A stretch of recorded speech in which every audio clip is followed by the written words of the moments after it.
Banjir terjadi sejak 2 bulan lalu karena Danau Tempe meluap.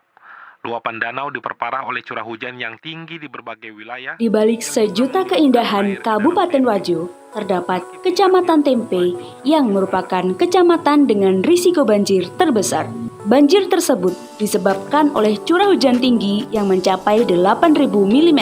Kondisi alam tersebut diperparah dengan tumpukan sedimen di Danau Tempe yang mengakibatkan terjadinya luapan saat musim hujan. Selain itu, tampungan-tampungan seperti danau dan rawa beserta sempadannya ditimbun untuk memenuhi kebutuhan pemukiman warga. Penimbunan tersebut mengakibatkan berkurangnya tampungan drainase di wilayah Kecamatan Tempe. Ditambah lagi, warga membuang limbah rumah tangganya ke sungai dan danau tanpa adanya pengolahan terlebih dahulu. Maka, kami dari tim CT Ratri memberikan inovasi penerapan drainase ramah lingkungan berbasis revitalisasi dan pengendalian volume aliran permukaan studi kasus Kecamatan Tempe, Kabupaten Wajo. Dalam penelitian ini, kami mengajukan 3 solusi. Solusi pertama adalah pemandanan air hujan dengan sumur resapan. Curah hujan yang tinggi menyebabkan peningkatan aliran permukaan, maka perlu adanya penyimpanan sementara di dalam sumur resapan. Dalam perencanaannya, air hujan yang diterima oleh atap akan mengalir ke talang rumah, kemudian menuju ke sumur resapan melalui pipa. Air akan disimpan hingga memenuhi kapasitas sumur. Terdapat pipa overflow di sisi atas sumur resapan yang mana dapat mengalirkan kelebihan air yang tidak dapat diterima oleh sumur resapan menuju ke drainase existing.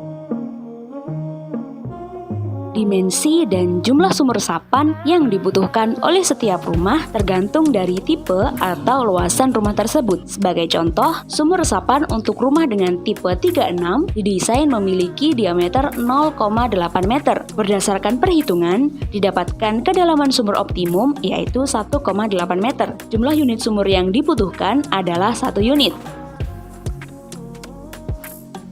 Biaya yang dikeluarkan untuk pembuatan sumur resapan memang tergolong besar, namun sistem ini akan memberikan dampak positif jangka panjang yang patut dipertimbangkan. Untuk meningkatkan usaha pengurangan aliran permukaan, perlu adanya tampungan yang lebih besar, maka dilakukan pengerukan sedimen di Danau Tempe untuk memperbesar kapasitasnya. Tumpukan sedimen di Danau Tempe berasal dari penggundulan hutan di lereng bukit, erosi dari tebing sungai, masifnya pertumbuhan enceng gondok, dan okupasi lahan. Pada rencana pengerukan yang kami usulkan, kami melakukan perhitungan berdasarkan volume dan laju sedimentasi Danau Tempe per tahunnya. Vegetasi di sempadan danau menjadi sangat penting untuk meningkatkan kekuatan tanah melalui perakarannya. Dengan demikian, tanah yang tererosi akibat air hujan akan berkurang, maka pasokan sedimen yang masuk ke Danau Tempe akan terkendali. Saat ini, luas hutan di kawasan daerah aliran sungai Danau Tempe hanya sekitar 15% dari luas kawasan ekosistem danau atau separuh dari luasan standar lahan hutan yang diizinkan. Oleh karena itu, DAS Danau Tempe perlu dilakukan restorasi vegetasi sempadan danau. Penanaman vegetasi di sempadan danau perlu ditata agar mendapatkan manfaat yang maksimal. Lahan sempadan Danau Tempe seluas 13.000 hektar dibagi menjadi 3 zona. Zona 1 dapat dimanfaatkan sebagai lahan pertanian atau tanam semusim. Zona 2 dengan luas yang sama dimanfaatkan sebagai hutan produksi. Zona 3 merupakan hutan lindung yang tidak diperbolehkan untuk dieksploitasi. Beberapa pengembangan yang dapat dilakukan untuk memaksimalkan solusi yang diusulkan oleh penulis, yaitu melalui 3 solusi utama beserta perencanaan pengembangannya, diharapkan dapat menyelesaikan masalah banjir yang terjadi di Kecamatan Tempe melalui penerapan drainase ramah lingkungan sehingga tercipta kehidupan masyarakat yang nyaman.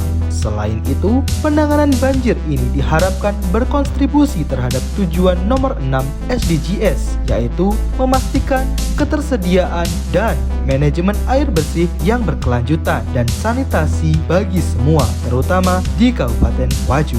Sekian yang dapat kami sampaikan. Kami tim CT Ratri, terima kasih.